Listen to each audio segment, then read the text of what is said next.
Good afternoon and welcome to a very special interview show of the Prode. Today we have the privilege of speaking with Her Excellency Ambassador Diana Mickevičienė, the Lithuanian Ambassador to India, to explore the bilateral relationship between Lithuania and India. Since establishing formal diplomatic ties in 1992, India and Lithuania have cultivated a strong partnership characterized by mutual respect and collaboration across various sectors, including trade, technology, and education. Both countries actively engage in cultural exchanges that enhance understanding and foster goodwill.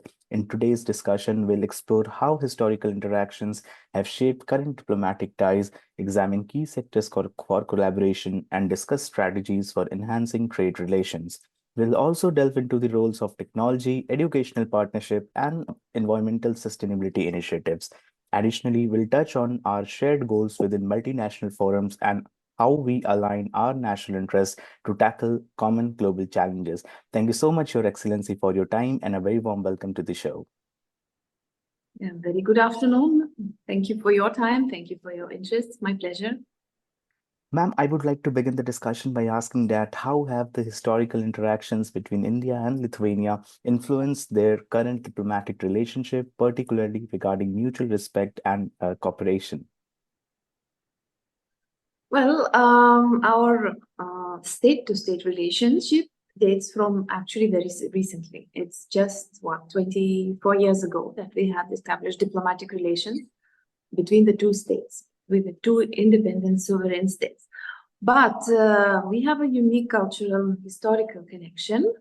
And more so, there were people who were interacting all the time. So my view is that we always have to mind that historical legacy that we have. So we have to remember the people who have been friends and had brought our countries together and give them all their dues. The first historical connection which we share is a unique connection between Lithuanian and Sanskrit languages. So it's a linguistic connection which is an unexpected and strange one at first sight. But in fact, it's recognized by scholars that Lithuanian language is one of the closest, if not the closest sister language among the living languages of today to Sanskrit. So how did it happen? We don't know, but we are trying to facilitate the academic research on this topic, and it seems to be a very warm topic to really warm people's hearts up. So we are exploring this topic a lot, and it gives us additional visibility. It gives us somewhat, a hearty understanding and view of each other. And one of our probably most successful cultural diplomacy instances has been the publication of a small dictionary of identical words, which only has 108 words specifically chosen to demonstrate that connection, which has become a very popular souvenir and gift and has been really appreciated by all our Indian friends, all our Indian counterparts, including and starting from Prime Minister Modi, who has rejoiced receiving this as a gift from my foreign minister a couple of years ago. And since then, he has also noted that connection, which is a very important linkage between the two rather distant and rather, remote and different countries in all respects. And the second thread would be the people who had always traveled, who reached out to each other, who, even in the absence of diplomatic relations, in the absence of comfortable and fast modes of traveling those days, were still very eager to go and to explore, to work in each other's countries. So next year, in fact, we are celebrating 400 years from the first known recorded case of a Lithuanian in India.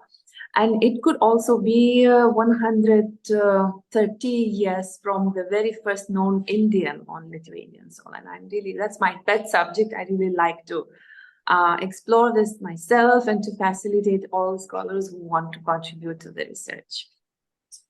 And then, of course, if you ask about the mutual respect as a spirit that connects and that gives the basis to connect to relations between countries, I think we are very much on the same ground because we both I mean, the reason we didn't have diplomatic relations was not the lack of will, but because we were not able to function as the sovereign countries. India was colonized for hundreds of years. Lithuania was also colonized by Russia by same hundreds of years. And, I have this quaint photograph of a Lithuanian traveler who got a gift from Mahatma Gandhi. It's a photograph of Mahatma Gandhi with his signature autograph saying my best wishes to independent Lithuania. And that was 1932, probably, where Lithuania was already independent, but India was not. And Mahatma Gandhi was leading that, struggle. Later on, India became independent, but we lost independence. So again, I have to stress this connection because it was not lack of will, but it was lack of opportunities for us to have formal diplomatic relations. Yeah. So, ma'am, in what sectors have established collaborations between India and Lithuania, and what strategies could both nations adopt to enhance their trade relations and investment opportunities when it comes to business and investments? So we have established dialogues over 20 plus years of diplomatic relations. We've established a number of traditional dialogues, political, economic, cultural collaboration pillars as important building pillars of our relations. But of course, I have to say that we have to have in mind the zero ground where we started, it was literally from zero. And also my embassy, the Embassy of Lithuania in Delhi, has been established since 15 years ago, but India opened embassy in Lithuania only last year. So I think we had this very missing link, which has been finally filled in, and I'm very happy to have a counterpart, the Embassy of India in Lithuania, where we can really, start building much more substance, because until then it was a little bit of like one way. So now we look forward to really, identifying very specific niche areas. We are a small country, so we are always a niche country. There are niches where we are especially good, like, for example, lasers. And we are having a laser business mission this week in Mumbai, which hosts the laser, International Laser Expo. So this is the area where we are one of the best in the world, for sure. And I'm sure India needs our lasers. India's manufacturing story, which is a successful story, could be made even more successful with the help of very advanced Lithuanian lasers. So this is just one example. But I think what is important to see that we finally have an equal footing and equal will on both sides to really, forge ahead.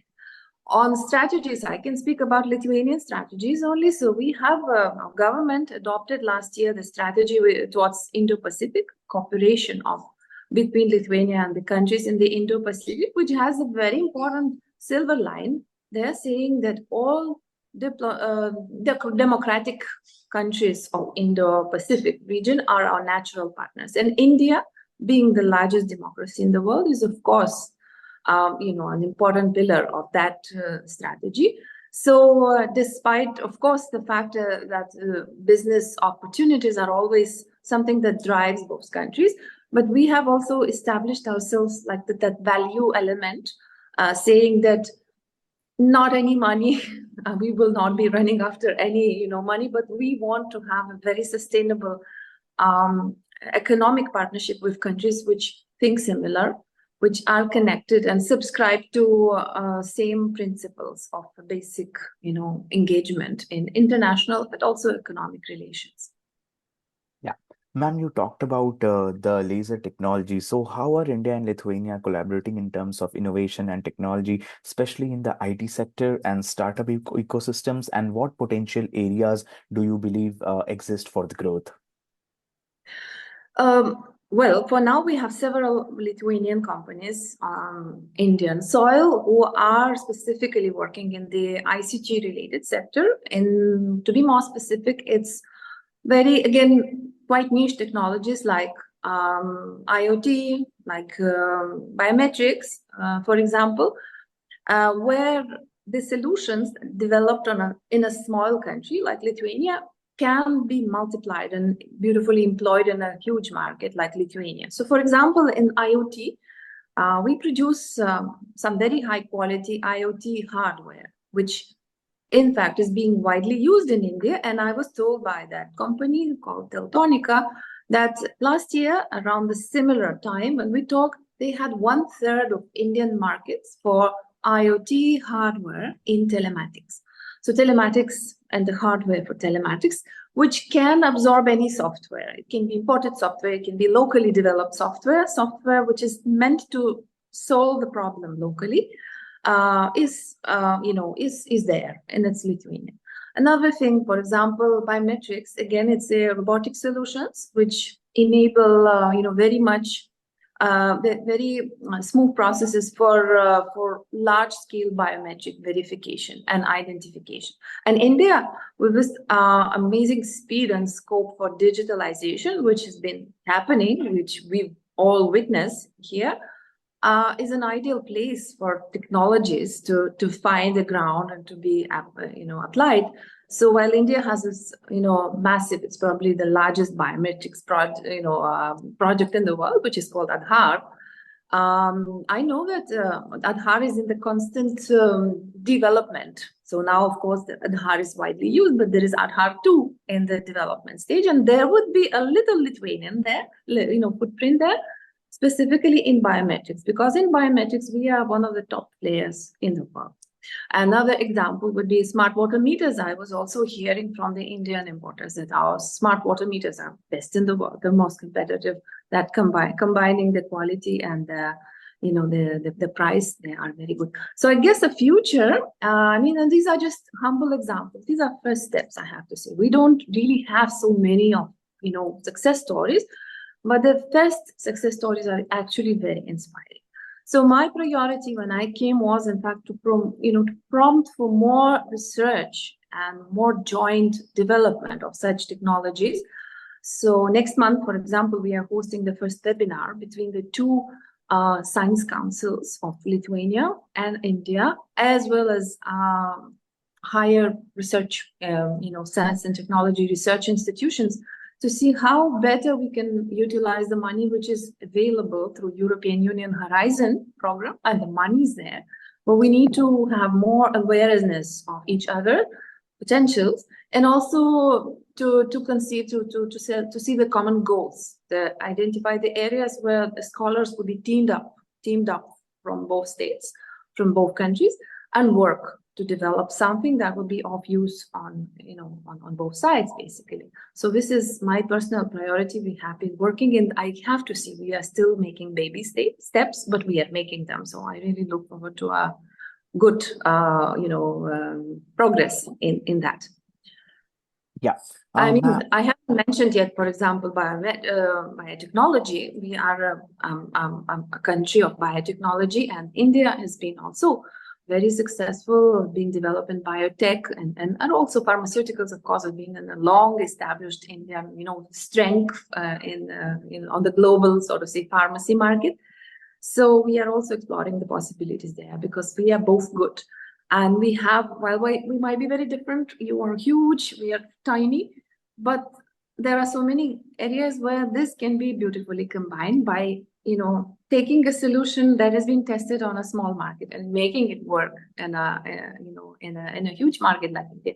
And that's a very exciting project, or the type of work that I can see. Ma'am, coming to educational partnerships, so how can increased educational collaborations between institutions in both the countries contribute to skill development as well as knowledge exchange, particularly in science, tech, humanities, social sciences? How do you see all of this? So in fact, we are working already on this, and the webinar that I've mentioned, which will take place exactly 1 month from now, is specifically meant in that. Exchanges have been happening, and we have a number of Indian students. We do have them since a decade or so. So currently it's over 2,000, I guess, right, Indian students. But what we have seen is that they don't necessarily result in S&T collaboration in academic exchanges, because these students get their diplomas and go and work somewhere else, while we would like to sort of root those partnerships that have been sort of triggered by students coming to study. And we have excellent universities, excellent training or higher education, especially in mechanical engineering, which has been, I mean, there are several other areas, but I have noticed that mechanical engineering has been the favorite of Indian students in Lithuania. So, and it's top class. But, you know, the idea is that let's not stop here. We have to, because otherwise it's just export of services. So we export our sort of, you know, higher education as a service, but we want to take the fruits of that and take them to another level, to have those joint researches. And we have also excellent research opportunities in life sciences, in physical sciences, the same lasers, unique. Some of the lasers, femtosecond lasers or short pulse lasers, are mostly from Lithuania only, from all the countries around the world. So it's that good, you know, and I think we should really focus on where, you know, both countries are good to capitalize on that. Yeah, coming to one of the most pressing challenges, that is the environmental issue. So how can India and Lithuania collaborate on environmental sustainability initiatives, particularly in the areas such as green energy, climate change mitigation, as well as biodiversity conservation, to enhance their commitment to global environment goals? So I think we are already collaborating in multilateral fora. We are also doing a lot from European Union, because for European Union, we are part of that. So, you know, whatever European Union does, there is a little bit of Lithuania there. We are already contributing to, you know, the recent announcements, for example, you know, that the EU has been committing funds and expertise and knowledge to help India to fulfill its very ambitious climate, goals. We have been also very much pioneering in terms of converting ourselves, decarbonizing ourselves. But we also understand the challenges that India faces, having a huge population and huge economy. So, of course, through European Union, we are already contributing a lot. Now, bilaterally, we have not yet entered that very concrete collaboration. We are currently exploring specifically what we could do. There have been very different ideas, you know, from green hydrogen, which, you know, collaborating on technological innovations, which has been a very hot topic in India, but also in Lithuania, to food security, for example. So we have research, which is a unique research of millets, for example, which is again a big thing in India. Because millet can be an answer to so many issues in water conservation, in healthy food. And, you know, we have a unique researcher who has been researching millets in the ancient cultures and medieval cultures in Europe and Asia, and with a view, you know, and we've been thinking about teaming that research with Indian researchers to really come up with a solution for Europe and Asia in terms of both conservation of resources which are being depleted, as well as coming back to sustainable living and to healthy living. Yeah. Ma'am, I would like to conclude my discussion by asking that how do India and Lithuania align their national interests in multinational forums, and what specific shared goals do they pursue on the global, stage to address those common challenges? Well, we have excellent record of collaboration with India in the international fora. When we say international fora, it's mostly, you know, UN-based, UN-rooted system. And we have been supporting each other and collaborating on so many issues, starting, you know, from the same, you know, climate change, environment, cultural preservation, standard setting in various concrete areas, and so on. Currently, I have to say, you know, the most pressing issue for us in the UN system is, in fact, the support for the eroding, safeguards of UN Charter, especially the principle of territorial integrity, because we are very close to the war that Russia has started against Ukraine, and we don't feel it so much just because we are close, but because we feel we could have been them. We could have been Ukrainians, and we have just been lucky not to be in their place. So, of course, for us to see that, you know, UN's principles have been eroded, UN Charter have been totally neglected by Russia, and, you know, we cannot do much about it, is very painful. And of course, you know, when you feel that threat existentially, it becomes more important than anything else. So while, of course, all the pillars of UN system are important, but currently, in the current situation of aggression by Russia against Ukraine, we feel that, it's existential to us. So if we are not on the map, then no other pillars or cultural collaboration or other things will be relevant to us. So of course, we look up to India as an important global player who has possibilities, but also responsibilities to contribute to world peace and to UN system upholding its principles and defending especially territorial integrity. And increasingly, with India assuming an important role, increasingly we need to look at India as, through the prism of our own security, sort of existential security needs and preoccupations. So, of course, we have a dialogue with India in multilateral fora and bilateral and through EU-India dialogue, which is very intensive on all the pertinent, topics of collaboration. But of course, our collaboration stems from that very fact, which we have also written down in our strategy for Indo-Pacific, that we look at India as the biggest democracy in the world, which is a partner in that sense, that we agree on some very common, very basic premises of how countries have to collaborate on the principles of mutual respect and non-aggression against each other. So as we conclude, we have covered several important topics today, from strengthening bilateral relations and boosting trade to enhancing educational and cultural exchanges between India and Lithuania. It's been insightful to hear your views on our shared values and the mutual goals that drive our nations closer together. Thank you so much, Your Excellency, for your time once again. Thank you so much for joining. Thank you so much for listening to me. It's been a pleasure. Thank you.